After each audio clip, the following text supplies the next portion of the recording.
ધવલ પટેલ આપ સૌ પણ જાણો છો, ખૂબ સારા અધિકારી જે કમિશનર તરીકે સરકારે મૂક્યા છે, ખૂબ સુંદર કામગીરી કરી રહ્યા છે, જેના ઉપર ક્યારેય કોઈ બોલી શકે એમ નથી.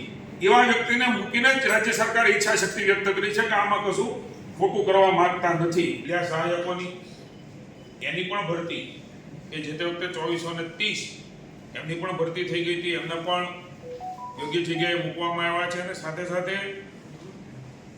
ટેટ 1-2 ની એક્ઝામ પછી એ 2750 ની ભરતી થશે.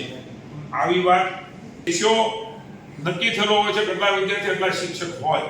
તો જ્યાં સંખ્યા વધારે છે ત્યાં બાજુની કામગીરી ફેરફારમાં પણ હાલ મોટા ભાગની સ્કૂલોમાં એક શિક્ષક નહીં, વધારાના શિક્ષક પણ ત્યાં કામ કરી રહ્યા છે. કોંગ્રેસના સાથી કે માત્ર આક્ષેપો કરી રહ્યા છે, ચાહે શિક્ષણ હોય કે રેતી ખનનની બાબત હોય. હું આપને માહિતી આપું, RKEC પ્રોજેક્ટ લિમિટેડ વિશાખાપટ્ટનમ કે જે એમણે વેરાવળ તાલુકામાં રેતી ખનિજની બાબતની જે વાત કરી છે, એમાં રાજ્ય સરકાર બહુ ક્લિયર છે. જે કંઈ પકડ્યું છે એ વિભાગે પકડ્યું છે. એમની કાર્યવાહી એ શરૂ છે.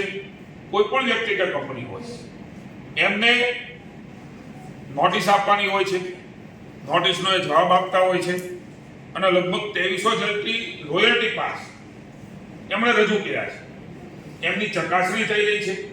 ચકાસણીના અંતે ગડબડી નીકળશે તો એમને રાજ્યની સરકાર છોડશે નહીં, પણ એમને પૂરતી તક ન મળે તો કોર્ટમાં જઈને પણ જીતતા હોય છે, જેનાથી રાજ્ય સરકારની એટલે જનતાનો પૈસો છે અને કોર્ટમાંથી નિર્ણય થાય. એના કરતાં જે કંઈ વ્યવસ્થાઓ રાજ્યની સરકારે બનાવી છે, વિભાગે માની મુખ્યમંત્રીશ્રીના માર્ગદર્શન નીચે, એ પ્રમાણેની કાર્યવાહી, એમની સુનાવણી એ જરૂરી છે, હાલમાં ચાલુ છે. એમાં પણ ખોટું લાગશે તો ચોક્કસ એ કાયદાકીય રીતે એના કડકમાં કડક નિર્ણય કરવામાં આવશે અને જે કાંઈ દંડની જોગવાઈઓ હશે એ પણ કરવામાં આવશે. રાજ્ય સરકારને છોડશે નહીં. 21 વાહનો આરટીઓની પણ વાત કરી છે, ઓવરલોડ હતા.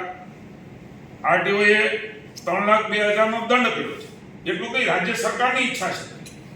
એમના કારણે આ તમામ વાહનોએ ભૂસ્તર શાસ્ત્રીએ નોટિસો આપી છે કે એમની પાસે રોયલ્ટીના પાસ હતા કે કેમ હતા, તો એ ચકાસણી કરીને સાચા હતા કે કેમ. એટલે પૂર્ણતઃ એમની પાછળ રહીને એ આખું સર્કલ પૂરું કરવાનું કામ એ રાજ્ય સરકારે હાથમાં લીધું છે. અને હું પુનઃ એકવાર કહું છું, RKEC હોય કે કોઈ પણ હોય, રાજ્યની સરકાર આ બારામાં કોઈને છોડવા માંગતી નથી. કાયદાકીય રીતે જે નિર્ણય થશે અને જે કંઈ કરવાનું ઘટશે એ રાજ્ય સરકાર કરશે. સરકારશ્રીથી આપ સૌને હું જણાવું છું. બીજું, કોંગ્રેસ વખતે કેવી સ્થિતિમાં ભૂસ્તરશાસ્ત્રી, ખાણ ખનિજ વિભાગ કેવી રીતે કામ કરતો હતો, શું ચાલતું હતું, એ પણ રાજ્યની જનતા જાણે છે. મને કહેતા આનંદ છે, માની ભૂપેન્દ્રભાઈના નેતૃત્વની અંદર VTMS પ્રોજેક્ટ એટલે કે વ્હીકલ ટ્રેકિંગ મોનિટરિંગ સિસ્ટમ છેલ્લા 1 વર્ષથી અમલવારી કરી છે. ધવલ પટેલ આપ સૌ પણ જાણો છો, ખૂબ સારા અધિકારી જે કમિશનર તરીકે સરકારે મૂક્યા છે, ખૂબ સુંદર કામગીરી કરી રહ્યા છે, જેના ઉપર ક્યારેય કોઈ બોલી શકે એમ નથી. એવા વ્યક્તિને મૂકીને જ રાજ્ય સરકારે ઈચ્છા શક્તિ વ્યક્ત કરી છે કે આમાં કશું ખોટું કરવા માંગતા નથી. તમામ ડમ્પરો એટલે કે ખનિજ પરિવહનમાં જે વાહનો વપરાય છે, ટ્રક હોય, ટ્રેક્ટર હોય, ડમ્પર હોય, એ તમામને યુઝ થતા હોય છે એવા લગભગ 2 લાખ વાહનો જેને GPS સિસ્ટમ દ્વારા ઇન્સ્ટોલ કરવાનું કામ પણ છેલ્લા 1 મહિનાની અંદર, એટલે 1 મહિનો જો પૂરું કર્યું એને તમામ વાહનો 2 લાખ જેટલા વાહનો, એટલે એનું મોનિટરિંગ પણ હવે નિયમિત રીતે ટેકનોલોજીના માધ્યમથી અહીંયા અમે પણ વાત કરી હતી, અમારી સાથે પણ ચર્ચા થઈ ત્યારે અમારા કમિટીની અંદર, તો આખું એક મોનિટરિંગ સિસ્ટમ ગોઠવીને માની ધવલભાઈ માની મુખ્યમંત્રીશ્રીના આદેશ અનુસાર એ વાહન ક્યાં જાય છે, ક્યાં ઊભું રહ્યું, ક્યાં જઈ રહ્યું છે, એની પણ સિસ્ટમ ગોઠવાઈ ગઈ છે. અને પહેલી વખત આ પ્રકારની સિસ્ટમો, ટેકનોલોજીનો ઉપયોગ કરીને જેટલા પણ છીંડાઓ છે એ છીંડાઓ પૂરવા માટે રાજ્યની સરકારે આગમચેતી રૂપે પોતાની ઈચ્છા શક્તિથી આ નિર્ણય લીધો છે. પણ મને રાજ્યની જનતાને જણાવતા આનંદ આજે પુણે કહું છું, કોઈ પણ ખાણ ખનીજ માફિયા હોય એને રાજ્યની સરકાર છોડવા માંગતા નથી. એટલે VTMS સિસ્ટમ એ દાખલ કરી છે જે ક્યારેય નહોતી, અને તમામ વાહનો એમાં જીપીએસ સિસ્ટમ એ લાગુ કરી દેવામાં આવી છે. એ જો નહીં ઉપયોગ થાય, એ નહીં ઉપયોગ કરે તો એના ઉપર સખ્ત કાર્યવાહી થઈને વાહન પણ ડિટેઇન કરીને જે કંઈ થતું એ કરવાની તૈયારી રાજ્ય સરકારની છે, જે પહેલી વખત છે, જે સરાહનીય છે. અભિનંદન આપું છું. કોંગ્રેસ દ્વારા પણ ઘેરવામાં આવ્યા. અનેક શાળાઓની અંદર શિક્ષકોની ઘટ હોવાની વાત છે. આપ જ્યારે હતા ત્યારે 700 શાળાઓ હતી, લગભગ શાળા 100 થઈ ગઈ છે. શું કારણ છે?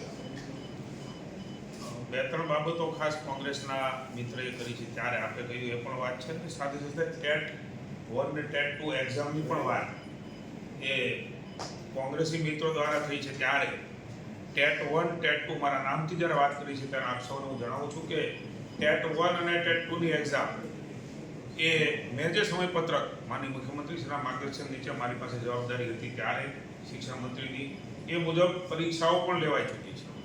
એ વખતે જાહેરાત કરી હતી લગભગ 2600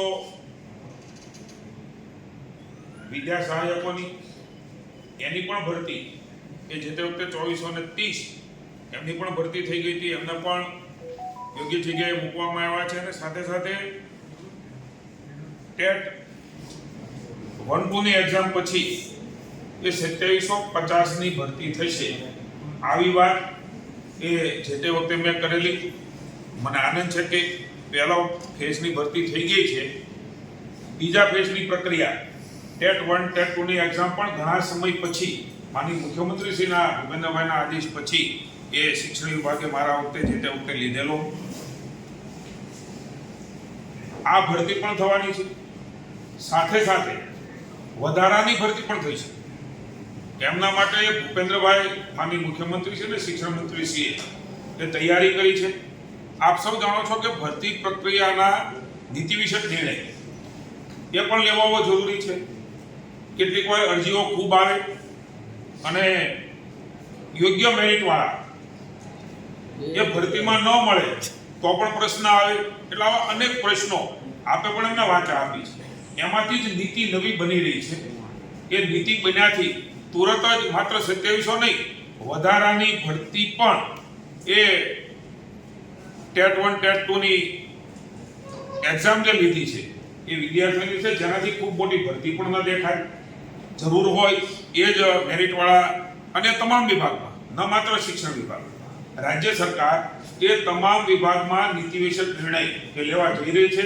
અનેક રાજ્યોમાં લેવાનો છે, ને જેના કારણે એક મેરિટવાળા કર્મચારીઓ અલગ અલગ વિભાગના ડિપાર્ટમેન્ટના મળી રહે, એનો નિર્ણય પણ માનનીય મુખ્યમંત્રી ભૂપેન્દ્રભાઈના નેતૃત્વમાં એ નીતિ વિષયક નિર્ણય છે એટલે થવાનો છે. ત્યારે બધી જ ભરતી પ્રક્રિયાઓ શિક્ષણ વિભાગમાં પણ થશે અને બધે પણ થશે. એક શિક્ષકવાળી શાળાનો જવાબ પણ માનનીય મંત્રીશ્રીએ ગૃહમાં આપ્યો છે. છતાં હું આપને જણાવું કે એ વખતે સમયપત્રક ટેટ 1 ટેટ 2 આપ્યું, એ વખતે જ મેં જાહેરાત કરી હતી, ઠરાવ પણ થયો હતો. શિક્ષકોની આંતરિક ફેરબદલી, જિલ્લા ફેરબદલી, જિલ્લા વિભાજનની બદલી, આ બધા જ સમયપત્રક પ્રમાણે એ 31/7 એ છેલ્લે જિલ્લા ફેરબદલી થઈ અને 2012 થી એ કોઈ બદલીના નિયમો બન્યા હતા. શિક્ષકોની લાગણી હતી કે અમારો પરિવાર, શિક્ષક પરિવાર પણ અમારો પરિવાર છે, એમને પણ ઘરની બાજુમાં જવા માટેનો હક છે. એટલે એ વખતે આપણે જે બોન્ડ હતા એ પણ ઘટાડ્યા, અને સાથે સાથે લગભગ 27,000 ની આસપાસ, 30,000 ની આસપાસ શિક્ષકો એ પોતાની ઈચ્છિત જગ્યા ઉપર, અને આ પણ ભારતીય જનતા પાર્ટીની સરકારે માનનીય નરેન્દ્રભાઈ નિર્ણય લીધો, પારદર્શકતાથી બદલી થાય, શોષણ ન થાય. આ પણ આપણા રાજ્યમાં પહેલું ગુજરાત રાજ્ય છે. એટલે શિક્ષકો પોતાના ઈચ્છિત જગ્યા ઉપર પરિવારની આસપાસ, પરિવારની બાજુમાં જઈ શક્યા છે. એમના કારણે એ જે ઘટ શિક્ષકોની જણાવે છે એ થોડી ઘટ ચોક્કસ થઈ છે. હું આપને થોડા આંકડાની પણ માહિતી આપું તો ઘણી બધી માહિતીઓ એ માનનીય મંત્રીશ્રીએ ત્યાં જણાવી છે, 5 થી ઓછા, 5 થી વધારે. પણ આપ સૌના માધ્યમથી રાજ્યની જનતાને જણાવું છું, જ્યાં એક શિક્ષક છે ત્યાં પણ કામગીરી ફેરફાર માટે બાજુમાંથી શિક્ષકો મૂક્યા છે વિદ્યાર્થીઓની સંખ્યા પ્રમાણે. એ જે રેશિયો છે એ રેશિયો નક્કી થયેલો હોય છે, કેટલા વિદ્યાર્થી એટલા શિક્ષક હોય. તો જ્યાં સંખ્યા વધારે છે ત્યાં બાજુની કામગીરી ફેરફારમાં પણ હાલ મોટાભાગની સ્કૂલોમાં એક શિક્ષક નહીં વધારાના શિક્ષક પણ ત્યાં કામ કરી રહ્યા છે. પણ જિલ્લા ફેરબદલી, જિલ્લા આંતરિક બદલી, જિલ્લા વિભાજન બદલી એમના કારણે એ જગ્યાઓ 1270 હું આપને આંકડો આપું છું 1270 જેટલી જગ્યાઓ આ પ્રમાણે ખાલી થઈ એટલે થોડી સ્કૂલોમાં એ સંખ્યા દર્શાવે છે. અને જિલ્લા ફેરબદલીની પણ જાહેરાતો જે પ્રમાણે સરકાર ભારતીય ભારતીયની છે, ચાહે જવાબદારી એ કોઈ પણ વ્યક્તિને મળતી હોય, બંનેભાઈના નેતૃત્વ હતું ત્યારે નિર્ણય થયેલા છે. બધા જ નિર્ણયો સમયપત્રક મુજબ ચાલ્યા છે અને શિક્ષક પરિવાર પણ આજે ખુશ છે. હા, શિક્ષણના ભોગે માનની ભૂપેન્દ્રભાઈની નેતૃત્વની સરકાર એ કોઈ પણ સમાજના બાળકને હું ઉલટાનું જણાવું છું કે પ્રાઇમરી એજ્યુકેશનમાં ખાનગી સ્કૂલમાંથી સરકારી સ્કૂલમાં વધારે વિદ્યાર્થીઓ આવી રહ્યા છે. સ્કૂલ ઓફ એક્સેલન્સથી માંડીને 10,000 કરોડ રૂપિયાનો પ્રોજેક્ટ, તમામ સુવિધાયુક્ત સ્કૂલો એ બનાવવા માટેનો પણ નિર્ણય એ રાજ્યની સરકાર આદરણીય પ્રધાનમંત્રી છે જે લોન્ચ કર્યું છે, એ બધું જ અત્યારે ચાલુ છે. ઉલટાનું એક વાતાવરણ બન્યું છે. ત્યારે નકારાત્મકતા છોડીને કોંગ્રેસને વિનંતી કરું છું, આપણા વખતે શું સ્થિતિ શિક્ષકોની હતી, કેટલા ક્લાસ હતા, કેવા વર્ગ હતા, એ બધું રાજ્યની જનતા જાણે છે. કેમ અભણ ગુજરાતી, કોની જવાબદારીઓ? હા, રાજ્ય સરકાર શિક્ષણ માટે જે કાંઈ જરૂરિયાતો છે આગામી દિવસોમાં પણ ભરતી વધારાની કરીને પણ એ ચોક્કસ ધારાધોરણ પ્રમાણે, નિયમ પ્રમાણે એ પૂરી કરવા માટે કટિબદ્ધ હતી. ભૂપેન્દ્રભાઈની સરકાર, માનનીય શિક્ષણ મંત્રી શ્રી અને સમગ્ર વિભાગ એ કામ કરી રહ્યો છે. લગભગ 4 જેટલા મહિના એ થયા છે છેલ્લા જિલ્લા ફેર બદલીને, એટલે પ્રક્રિયા પણ પ્રોસેસમાં છે. પ્રક્રિયા પૂર્ણ થઈએ એ બધી જ જગ્યાએ જે પ્રમાણે નિયમ છે એ પ્રમાણેના શિક્ષકો હાલમાં પણ કામગીરી ફેરફારથી આપ્યા છે. હજી પણ જરૂર પડે તો કામગીરી ફેરફારથી આપીશું. પણ તળસ્પર્શી અભ્યાસ વગર માત્ર નકારાત્મક ફેલાવીને કોંગ્રેસ આ વાત કરે છે એને રાજ્યની જનતાએ ક્યારેય સ્વીકારી નથી અને સ્વીકારશે પણ. સત્ય હકીકતો લઈને સરકારનું ધ્યાન ચોક્કસ દોરે. સરકાર તૈયાર છે શિક્ષણ માટે. સમાજ શિક્ષિત બન્યા માટેની શરૂઆત જો કોઈ કરી હોય તો નરેન્દ્રભાઈએ શાળા પ્રવેશ ઉત્સવ, કન્યા કેળવણી, ગુણોત્સવ આ ભારતીય